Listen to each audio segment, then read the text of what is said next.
Hello all! Vinayaka Chavithi రాబోతుంది కదా! వినాయక చవితి అంటే ముందు గుర్తొచ్చేది ప్రసాదాలు. ఆ ప్రసాదాలలో ముఖ్యంగా ఉండ్రాళ్ళు, లడ్డు అంటే వినాయకుడికి ఇష్టం కదా! సో, ప్రతి మండపంలో కంపల్సరీగా చేసే ప్రసాదం అంటే వినాయకుడికి లడ్డు అండి.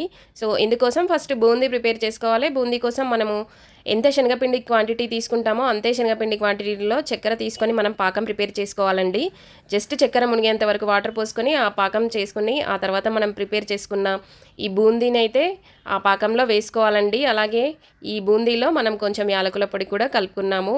కలర్ఫుల్‌గా కనిపించడం కోసం మనకు నచ్చిన కలర్స్ వాడొచ్చు. అయితే బూందీ మిఠాయిని ఇదే విధంగా కూడా ప్రసాదంలాగా ఇవ్వచ్చు. కావాలంటే లడ్డూలాగా ప్రిపేర్ చేసి కూడా ఇవ్వచ్చు. బూందీ మిఠాయి మంచి స్మెల్ రావడం కోసం చివరగా ఆ బూందీ అనేది వేడిగా ఉన్నప్పుడే నెయ్యి వేసుకోవాలి. So, boondi laddu ready. మరి ఇంకెందుకు ఆలస్యం, ఈసారి వినాయక చవితి ప్రసాదాల్లో మీరు కూడా బూందీ మిఠాయి కానీ, లడ్డు కానీ ప్రిపేర్ చేసేసుకోండి.